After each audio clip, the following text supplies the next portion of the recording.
Welcome to another edition of the WiEA podcast. As you know, every week we share another story of one of our amazing community and their career to date.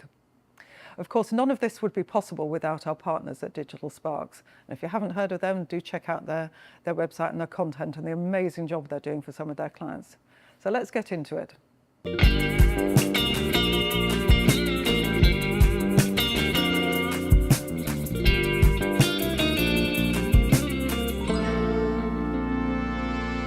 Today we are joined by a true global thinker and change maker. Alisa Zotimova is the founder and chief exec of AZ Real Estate, a business she launched after walking away from the safety of a corporate life with no outside funding, just drive and self-belief in a better way of doing things her way. Her story spans from Moscow restaurants and mega deals to building a client-first agency model in London, where she's redefining what flexibility and leadership can look like, and especially for women. She became a mother in her late 30s and balances high-end service with strong boundaries and remains a passionate advocate for equity and agility in real estate. We're delighted to share her story today. So, Alisa, welcome to the WiEA Pod. Thank you very much for joining us today. Hi, Claire. Thanks for having me. Pretty exciting. And I mentioned in the intro that obviously you're obviously Russian, but you had a corporate career both in Russia and then you came to the UK. Did you start your business in the UK from at that point, or did you come with the corporate? I came with a corporate, so I'm grateful still to Cushman & Wakefield, who allowed me to transfer from Moscow office to London office, and I worked here in the UK, in the city, and then in the West End for 5 more years. So yeah, quite a bit of time, and in commercial leasing and investment, cross-border investment. And then yeah, it was 2012 when I decided to start my own business. Yeah. So let's sort of unpick all of that a bit. So you launched your career in Moscow. Yeah. Obviously you were educated. You had a degree in economics. Economics. Yeah. So of course you're working in a restaurant. Yes, well, because it's nice to have some cash while you're studying, right? Yeah. So as I understand it, you were approached at that point. Yeah, Somebody said they recognised my spark. No, some some of your attributes that they thought would translate very well into the world of real estate. Yeah. So that was maybe 2001, 2002, so a while ago by now, and it was just the dawn of kind of property, commercial and private property, really, if you think about it, market in Russia and in Moscow and its capital. And there weren't really many people who had any kind of property education. So what you really needed to have was kind of good English, which I had because I studied in the States for a year. I was an exchange student, and a client sort of minded mentality. And before this interview, we had a conversation. We were talking about those the soft skills that people have that I think if people have got them naturally, then it's easier. So you can learn how to sort of value and sell real estate, but the people skills, perhaps it's more a natural a trait, I guess. Yeah, I think we're all predisposed to something, and I think I was naturally always quite open, sort of, and curious about people and happy to talk to people. But I think you can also build them, hopefully. But when it comes to property, I think the starting point is people and relationships with those people. It's that know, like, and trust. I agree. So you've obviously got people skills, and you've developed that alongside your property career. So you were in Moscow. It was commercial property you were so offices. Selling? I was letting or leasing huge office buildings that were just being built. The first sort of skyscraper, and it was quite nice now to, I haven't been back for a while, but to go back and see, that was really? an excavation, that was a site, and now look at it. So an exciting time to be part of something very that was new in Russia at the time. Absolutely. So you were headhunted to come to the UK then? No, I would say I generated this opportunity, as I have done a few for myself. And no, I was doing really well in the Moscow office. If anything, they didn't want to let me go probably, but Right. I have come to London a few times as a tourist, as just for visits, and I actually came a few times to see the market, to the property market and this beautiful, much more mature market, amazing buildings that you guys have had here, and I loved it, and I was thinking, what would it be like to live here? And so I sort of engineered a transfer opportunity. I was like, let me go for a year. They said, oh, we'll let you go for 6 months. And here I am 18 years later. Yeah, but you're not with them 18 years later. No. So how long did you stay with them? 5 years. Right. It also coincided with them supporting my visa, which, was a good thing to do. But once that was done and I could become, I could get this thing called ILR, indefinite leave to remain. Right. That was, I was much more free to do what I want. And I took the leap. Yeah. So what made you think, right, now is the time to go out on my own? Yeah. Well, I think it would be great, I don't know, to say, oh, it was my vision or, it was something grandiose. But I think a combination of factors. Well, I have been probably pretty fed up by then for 10 years. Corporate work, I've tried different roles within those. I worked for JLL and Cushman & Wakefield. So 10 years in the corporate world, I gained lots of experience. Had you transitioned to residential at this stage? No. You're still commercial? Yeah, I was still, commercial. Okay. But I've done various, I've done investment, I've done office leasing, I've done corporate occupier work for companies like, I don't know, Colgate, GE. I've done, and my last role was actually probably what inspired me, because in Cushman, there was this kind of unique role where I worked with independent agents in countries where Cushman's didn't have its own office. So like in Kazakhstan or South Africa, it wasn't big enough for them to set up directly. So I was covering what was called, the Alliance program, actually. And and I met all these very entrepreneurial people who were doing really well in their market. So I think that inspired me as well. And you thought, okay, could that work in the UK? Yeah. Or just what would it be like to work for myself and, implement my own ideas if I have a good idea, cut some of the red tape. So, again. And the thing is, when you're running your own business, you can actually pivot very quickly. So you can try things, and if it doesn't work, okay, that didn't work. Let's move on to the next one. Whereas in a corporate, they've got to roll it out and test it, and and it takes much longer. They're not as nimble as a small business. It's true. So what I should say is that you are working in that prime central London market. Yeah. And that is a niche market, and it's fiercely competitive. I think you know all of this, but I just want to know that the listeners understand the market. It's it really is niche. Did you ever think about, when you launch your business, going to a different market, or was it always going to be? No, I think, it's also fair to say that when I first launched it, it was based on what I already knew. So I was thinking of the skills I knew that I knew investment, and that I knew international kind of occupier and international investor mindset, and I knew London, and I knew property. So actually my first projects were not residential either. And I thought, well, I worked with these big investors, investment funds, pension funds, who have tens of millions of pounds, but what if there's somebody with 2 or 3? And I felt like there was a gap, there wasn't enough people to support them, still a lot of money, and help them, and that's how I started. And then I added on residential, and then so I've been around for 13 years as AZ Real Estate, and like you said, we've tried a lot of stuff, and some of it is no longer, doesn't make sense. And residential, focusing on prime central London, has been my focus probably for the past 4 or 5 years solely. And so that was 2012, which was. That was such an exciting year. Wasn't it? It was a great, the Olympics, and it was. Me too. Loved it. The buzz in London, because I have to say, being British, and we were sceptical, and the stadium when we built we should leave. No, I have to get where out. I live, I used to drive past the Olympic site every day, and I was just saying, it's never going to be finished. It's never going to be finished. That stadium, and of course it was.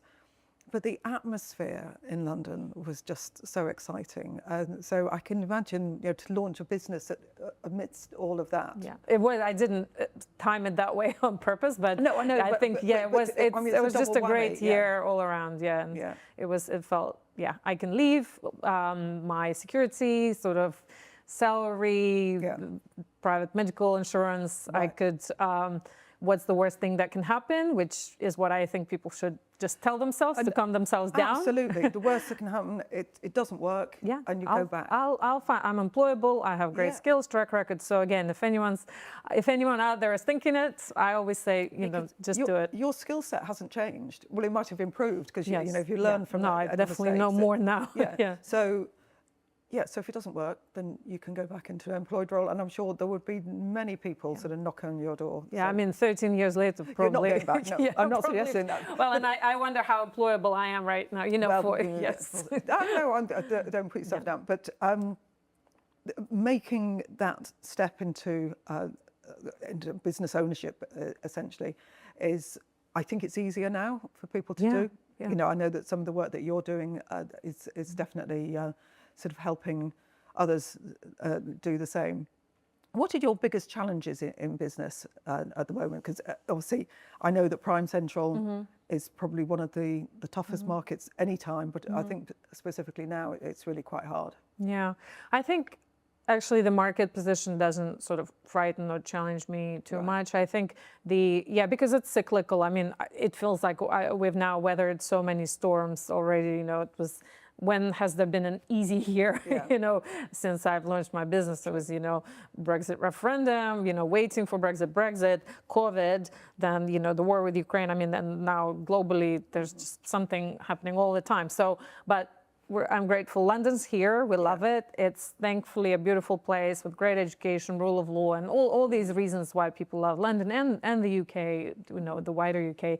So I would say my challenges are more around my business, and I would say, again, it's good problems to have. So how do I scale it? How do I grow it and really make, it's so good, but it's still small. We're 7 people. So how do I, use that super strong foundation, which I think I've created, and tweaking it and honing it over the years? And how do I make money or more money from it, without hiring people on, pay national insurance and, having this, because if I take on a cost or if I hire someone, that's my responsibility. I know. And I won't let the people down, but that, And that, I think that stops a lot of businesses from growing, probably outside agency as well, is because they think, well, if I take on another member of staff, and I need to take on another member of staff in order to grow, but if I do that, then I've got that commitment. And they talk about NI and health insurance and all of those things.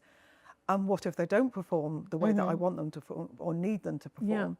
Then you've got HR issues, and it's and it's kind of 2 forward, 1 back, and I think there are other ways that I know you've actually put into action to grow your business.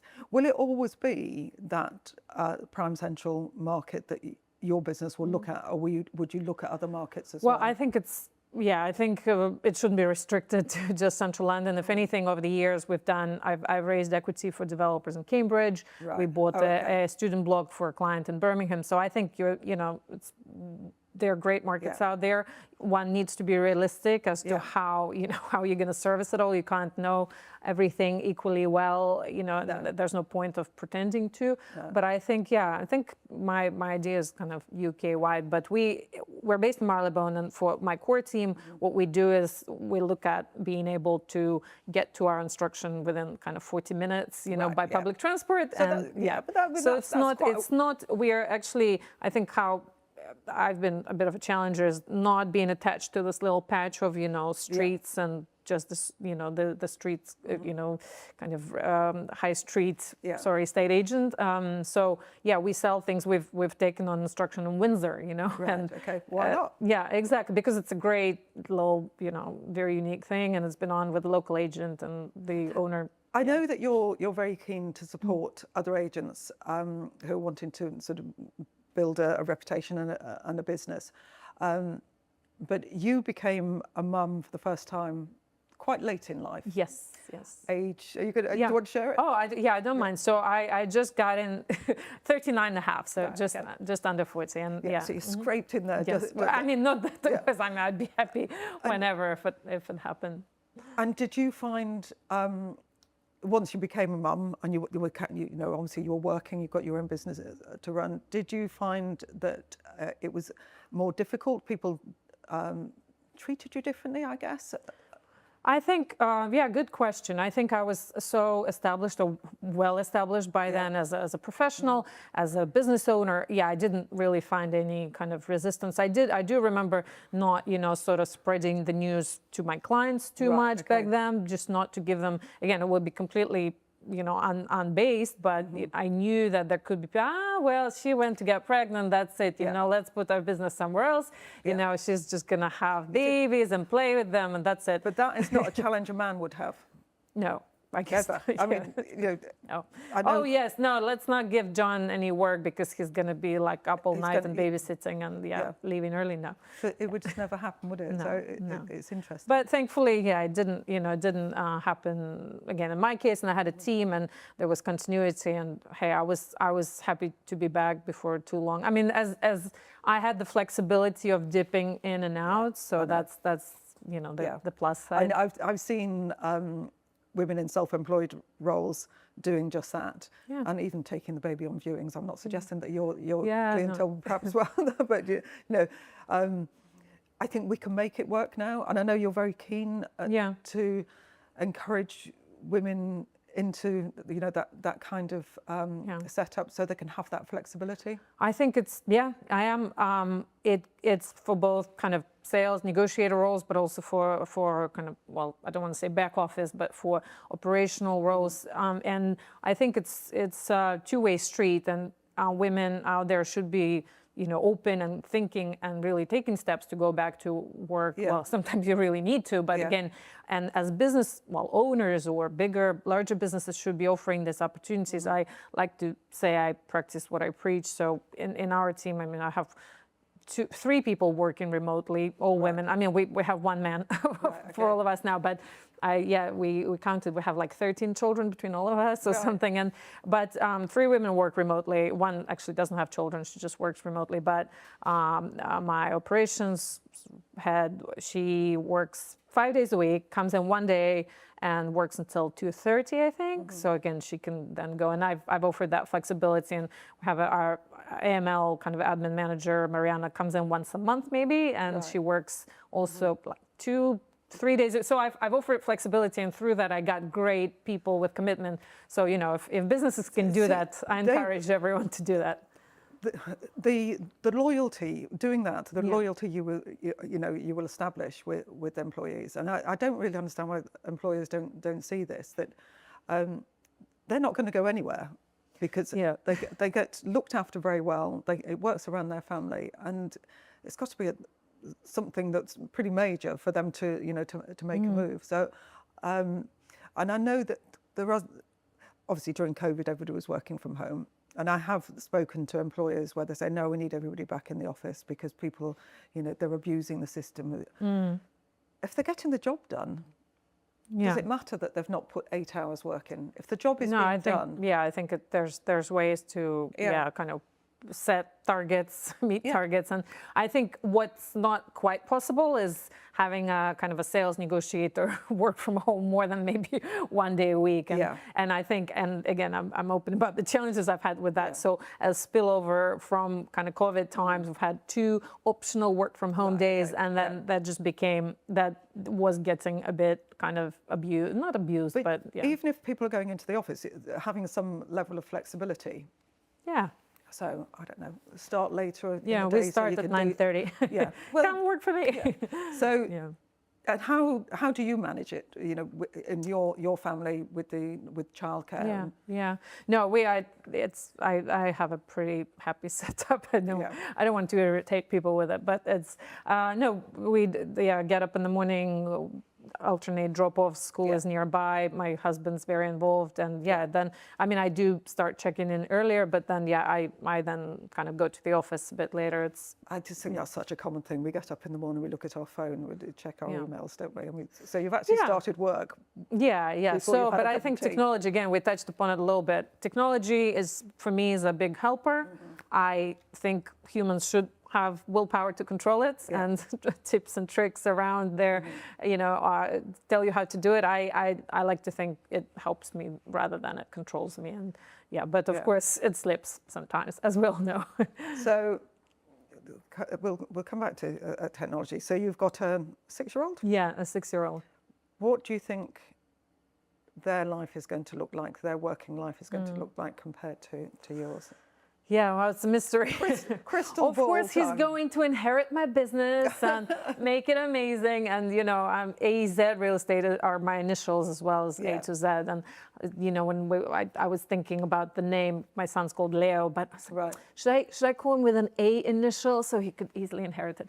No, so, yeah, no. So thankfully, not thankfully, but no, we picked Leo. So point is, yeah, it's really changing, but I think, yeah, again, kind of, I'm trying to raise him a kind person, and I tell him kindness is primary to being cute or smart, or you know, and I think you know, that's quite sort of maybe a little cheesy, but I think it's important in the career and professional world. I think it would be this, people skills. I think they're underestimated. Yeah, really well, I think they will.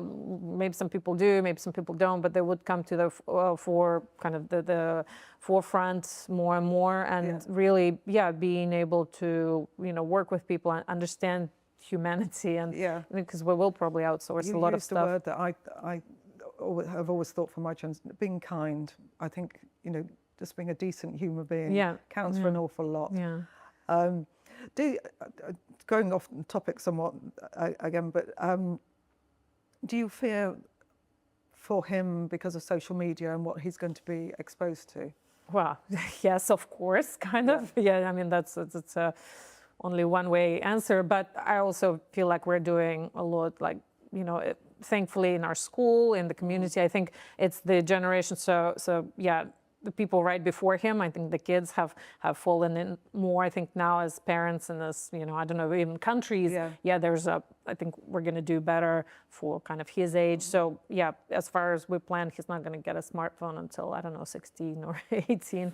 Yeah. 16. Good luck with that one. Yeah. Good luck with that one. I know. But if I think of the critical masses out there, and other people, other kids won't have because, you know, once they're, I don't know, most of them will have a smartphone, certainly when they're at secondary school. Yeah. I mean, some phones with some capabilities now, they're coming in more, you know, just. Yeah, but being able to control what they're seeing. And I would, you know, I still think that the platforms, you know, X and Facebook and Instagram, I'm sure they can stop some of the content that goes out that young people are seeing. But yeah, good luck with waiting until he's 16. Yeah, but I also think, we can't just hope for them to stop it. We really need to take an active role. And I think, again, it's, boundaries, right? Like with everything. And we did have this because he does have, you know, an iPad that he uses, and we parcel it in 15-minute time limit chunks, and he gets 3 per day, you know, unless blah, blah, blah. Yeah. But Roblox, as I'm sure you've heard of, was on there, and we kind of, he tried it a little bit a few years ago, and the IT teacher sort of great guy in our school, he said, well, how basically bad and vicious it is. And we then took it off, and we explained to Leo, like, no, Roblox is no more, because we spoke to the school and we spoke to the iPad, and it's not a good thing, and you're not playing it anymore. And he kind of, you know, accepted that. Right. And other kids do it, and we're like, yeah, but he says, no, I don't have Roblox because it's evil. Wait till peer pressure, another couple of years, and peer pressure will come in, and they'll do it. I'm it's a challenge. One step at a time, you know. Yeah, I know. So I know you're an active member of the WiEA Facebook group, but what does the community mean to you? What benefits do you get from it? Well, yeah, I think just knowing you're not alone, I think that's just such a big part of it, and having somewhere, knowing that, again, as you work for yourself, when you work for yourself, it could be lonely, it could be quite a lot. You've taken that step, you bit possibly more than you can chew, and then you don't want to choke on it, and you want to be able to come and just you know, vent sometimes, or just get encouraged, get inspired, give somebody else, you know, that inspiration or kind of a pat on the back when they need it. Just, I mean, from the, you know, very early days, 5 years ago, when it was literally a couple of hundred women in a group, you know, obviously it's evolved, and the Not a Conference, you know, the event in March. I hope you're coming to that. Yes. Well, I think to me, and the group is amazing, but I've actually I don't do Facebook very much, No. so I actually don't, I dip in and I read Yeah. through stuff and then I come out and I may Yeah. not check in. But the conference, that for me, yeah, I've been to the past two and yeah, I'm coming again. But that I think has just been so great. It's, people ask me, well, what's the day about? What will I get from the day? And I think, well, if you've been to industry conferences before, and I said, well, it's not like that. Yeah, basically. So it is very different, and I think the engagement that you get and the inspiration and that community, and we will laugh and cry and do all of those things again, I'm sure. But and obviously we're doing the leadership training as well. So on all of these things are kind of what the community have asked for, and we can only see it sort of going. It's, in some ways, it's a shame that we need it because it means that there is some imbalance in the industry. No, no, I see what you mean. Yeah, but I mean, have you found in your career in the UK much resistance being a female business owner as opposed to a male business owner? I think as a business owner, no, but of course I did work here in the office environment for 5 years, and I was always I was too loud, too bullshit, to everything. I'm sure I irritated a lot of people. People being my male, Was that very male dominated? Yeah, I would say yes. Yeah, I mean, again, there were great women. There still are, and probably now there are more and more. But again, a lot of the female roles in the teams that I worked for were administrative, so PA with a view to marry somebody. Again, I don't want to generalize, but there were a lot of those career pathways. But some women grew and became partners and amazing. But it was still, I mean, I think now it's happening more, and I'd like to think things have changed. They are changing. You see, they are changing, but they've not changed. And I think that there are still women that are facing those challenges. If a corporate career is what they want, then they are finding obstacles that their male counterparts perhaps don't. Which is why women in a state agency exists, I guess, or part of the reason.